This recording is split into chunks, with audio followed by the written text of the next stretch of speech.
विदुर नीति जीवन को अंधकार बना देती है। व्यक्ति की 5 आदतें।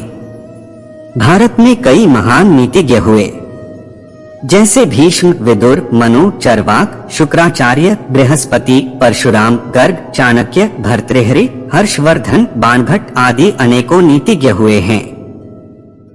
इन्हीं में एक थे महात्मा विदुर। विदुर धृतराष्ट्र के सौतेले भाई थे, जो एक दासी के पुत्र थे। आओ जानते हैं कि विदुर जी ने कौन सी 5 ऐसी आदतों का जिक्र किया है जिसके चलते जीवन अंधकार में हो जाता है। 1. क्रोध। महात्मा विदुर कहते हैं कि क्रोध यानी गुस्सा इंसान का शत्रु होता है। काम, क्रोध और लोभ यह 3 प्रकार के नरक यानी दुखों की ओर जाने के मार्ग है। यह तीनों आत्मा का नाश करने वाले हैं, इसलिए इनसे हमेशा दूर रहना चाहिए। 2. ईर्ष्या। ईर्ष्या दूसरों से घृणा करने वाला, असंतुष्ट, क्रोध करने वाला, शंकालु और पराश्रित, दूसरों पर आश्रित रहने वाले, इन 6 प्रकार के व्यक्ति सदा दुखी रहते हैं। यह जीवन को अंधकारमय बना देते हैं। इसीलिए ईर्ष्या करने के बजाय स्वस्थ सकारात्मक प्रेरणा लेकर प्रतियोगिता करें। असंतुष्ट रहने के बजाय संतोष किससे प्राप्त होगा उसके लिए प्रयास करें। क्रोधित रहने और शंकालु बने रहने से हमारे सभी तरह के संबंध टूट जाते हैं। अत प्रेम और विश्वास करना सीखें, किसके प्रति आसक्ति नहीं रखें। प्रत्येक व्यक्ति को उसके तरीके से स्वतंत्र रहने दें। 3. विश्वास करना। जो विश्वास का पात्र नहीं है उसका तो कभी विश्वास किया ही नहीं जाना चाहिए, पर जो विश्वास के योग्य है उस पर भी अधिक विश्वास नहीं किया जाना चाहिए। विश्वास से जो भय उत्पन्न होता है वह मूल उद्देश्य का भी नाश कर डालता है। हालांकि महात्मा विदुर यह भी कहते हैं कि जो पुरुष अच्छे कर्मों और पुरुषों में विश्वास नहीं रखता, गुरुजनों में भी स्वभाव से ही शंकित रहता है। किसी का विश्वास नहीं करता, मित्रों का परित्याग करता है, वह पुरुष निश्चय ही अधर्मी होता है।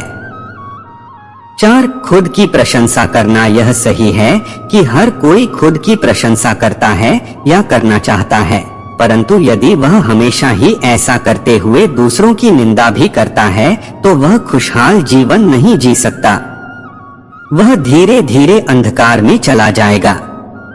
5. मूर्खता। मूढ़चित वाला नीच व्यक्ति बिना बुलाए ही अंदर चला आता है, बिना पूछे ही बोलने लगता है तथा जो विश्वास करने योग्य नहीं है उन पर भी विश्वास कर लेता है।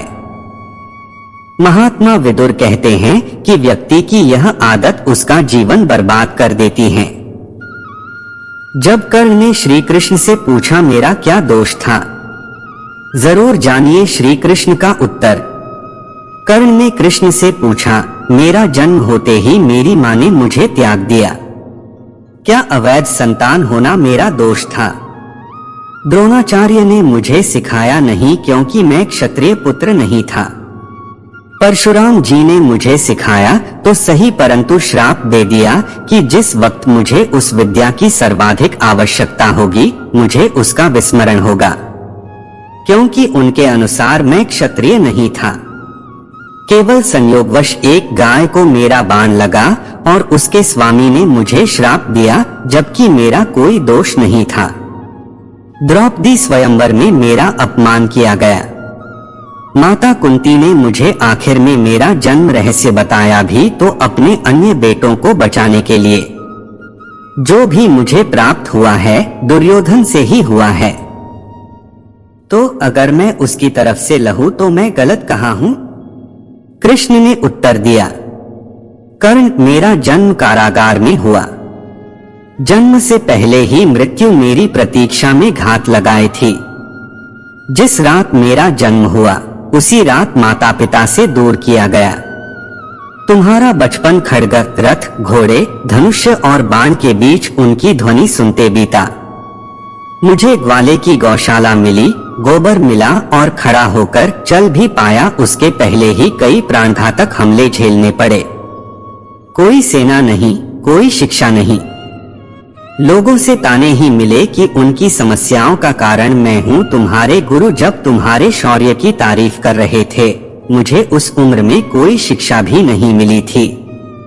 जब मैं 16 वर्षों का हुआ तब कहीं जाकर ऋषि सांदीपन के गुरुकुल पहुंचा। तुम अपनी पसंद की कन्या से विवाह कर सके। जिस कन्या से मैंने प्रेम किया वो मुझे नहीं मिली और उनसे विवाह करने पड़े जिन्हें मेरी चाहत थी या जिनको मैंने राक्षसों से बचाया था। मेरे पूरे समाज को यमुना के किनारे से हटाकर एक दूर समुद्र के किनारे बसाना पड़ा, उन्हें जरासंध से बचाने के लिए। रण से पलायन के कारण मुझे भीरू भी कहा गया।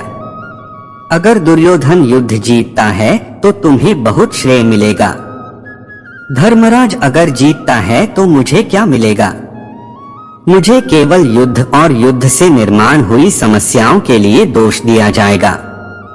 एक बात का स्मरण रहे कर्ण, हर किसी को जिंदगी चुनौतियां देती है, जिंदगी किसी के भी साथ न्याय नहीं करती।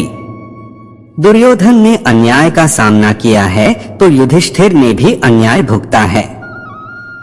लेकिन सत्य धर्म क्या है यह तुम जानते हो। कोई बात नहीं, अगर कितना ही अपमान हो, जो हमारा अधिकार है वो हमें ना मिल पाए।